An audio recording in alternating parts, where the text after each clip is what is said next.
Hi, Bridie. It's bunny story number 2, The Tale of the Flopsy Bunnies. Guess who we're going to see in this one again?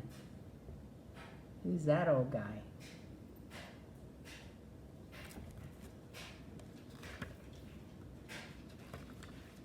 It is said that the effect of eating too much lettuce is soporific. I have never felt sleepy after eating lettuces, but then I am not a rabbit. They certainly had a very soporific effect upon the Flopsy Bunnies. There are the Flopsy Bunnies. What are they doing? Sleeping. I believe soporific means it makes you sleepy. When Benjamin Bunny grew up, he married his cousin Flopsy. They had a large family, and they were very improvident and cheerful. I do not remember the separate names of their children. They were generally called the Flopsy Bunnies. There's Benjamin, and he married his cousin Flopsy. And they're the Flopsy Bunnies. Lots of them.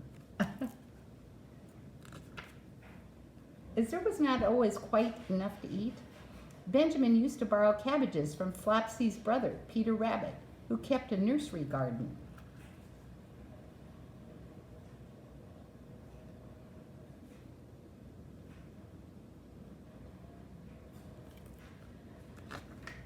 Sometimes Peter Rabbit had no cabbages to spare.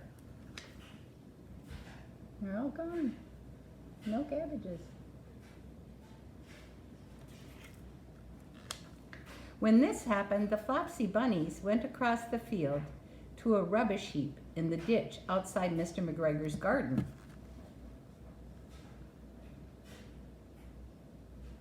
That's a lot of bunnies. Mr. McGregor's rubbish heap was a mixture.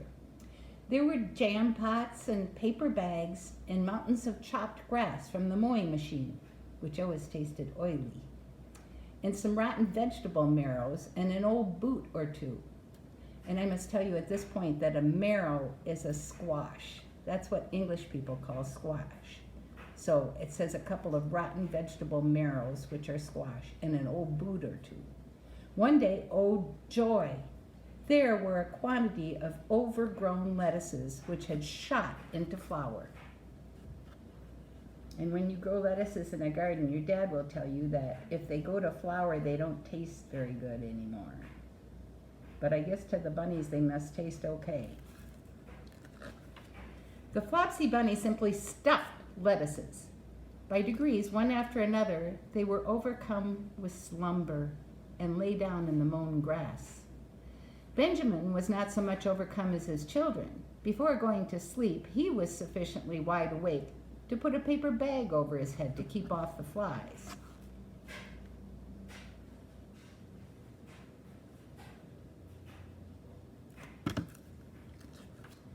The little Flopsy Bunny slept delightfully in the warm sun. From the lawn behind the garden came the distant clackety sound of the mowing machine. The blue bottles buzzed about the wall, and a little old mouse picked over the rubbish among the jam pots. I can tell you her name.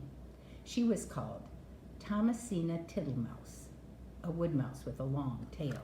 There's Thomasina. Thomasina Tittlemouse. She rustled across the paper bag and awakened Benjamin Bunny. The mouse apologized profusely and said that she knew Peter Rabbit.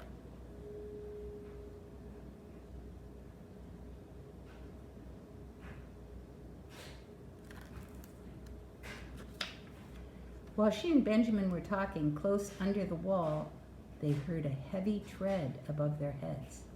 And suddenly, Mr. McGregor emptied out a sack full of lawn mowings right upon the top of the sleeping Flopsy Bunnies. Benjamin shrank down under his paper bag. The mouse hid in a jam pot. So he dumped all the grass clippings right on top of the bunnies.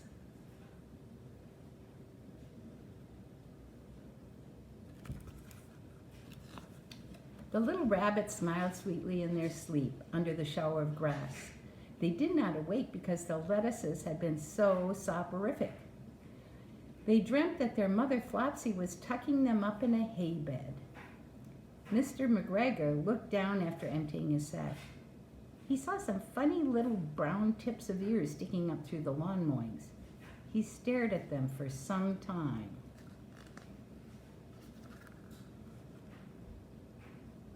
You can just see his feet. See the little ears sticking up out of the grass clippings on the bottom? Presently, a fly settled on one of them and it moved. Mr. McGregor climbed down to the rubbish heap, onto the rubbish heap. 1, 2, 3, 4, 5, 6 little rabbits, he said as he dropped them into his sack. The Flopsy bunnies dreamt that their mother was turning them over in bed. They stirred a little in their sleep, but still they did not wake up. So he put all the bunnies into a sack. Look at the little baby bunnies.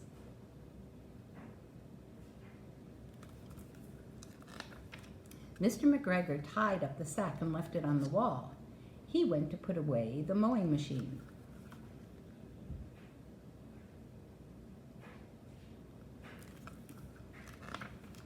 While he was gone, Mrs. Flopsy Bunny, who had remained at home, came across the field. She looked suspiciously at the sack and wondered where everybody was.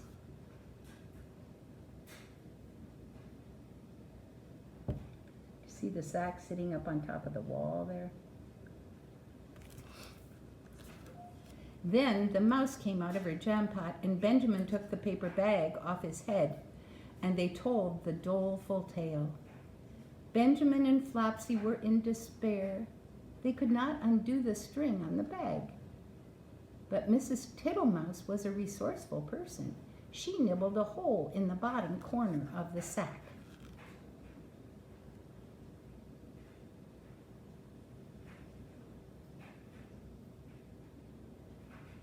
I think Flopsy's crying.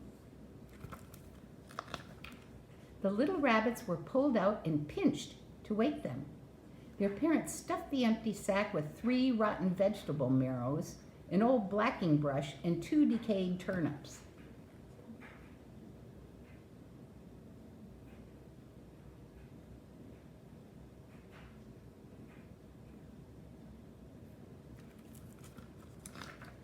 Then they all hid under a bush and watched for Mr. McGregor.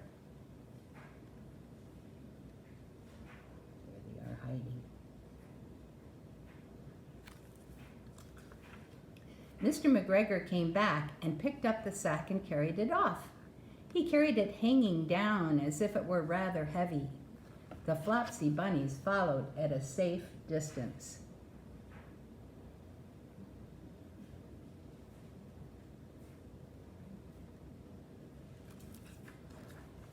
They watched him go into his house, and then they crept up to the window to listen.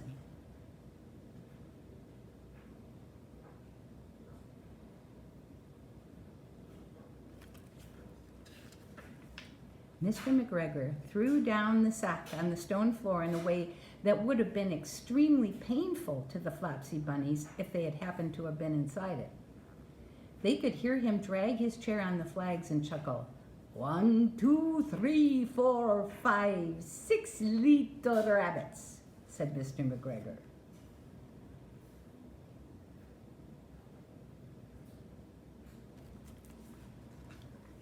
Eh? What's that? What have they been spoiling now? Inquired Mrs. McGregor. 1, 2, 3, 4, 5, 6 little fat rabbits, repeated Mr. McGregor, counting on his fingers. 1, 2, 3. Don't you be silly. What do you mean, you silly old man? In the sack. 1, 2, 3, 4, 5, 6, replied Mr. McGregor. The youngest Flopsy bunny got upon the windowsill.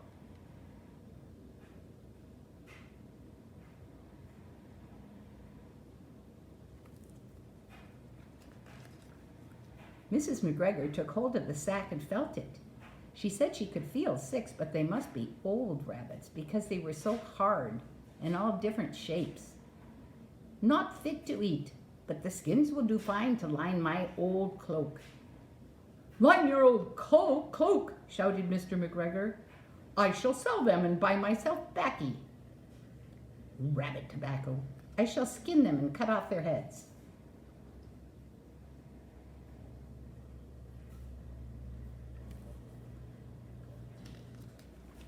Mrs. McGregor untied the sack and put her hand inside.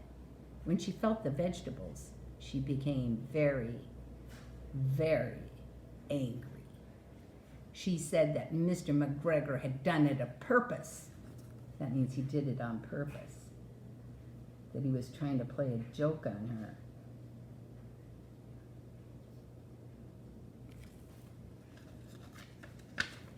And Mr. McGregor was very angry too.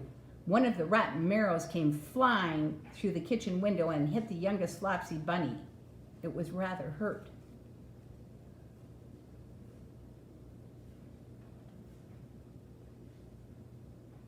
It's a squash, and those are pretty heavy and pretty hard. Then Benjamin and Flopsy thought it was time to go home.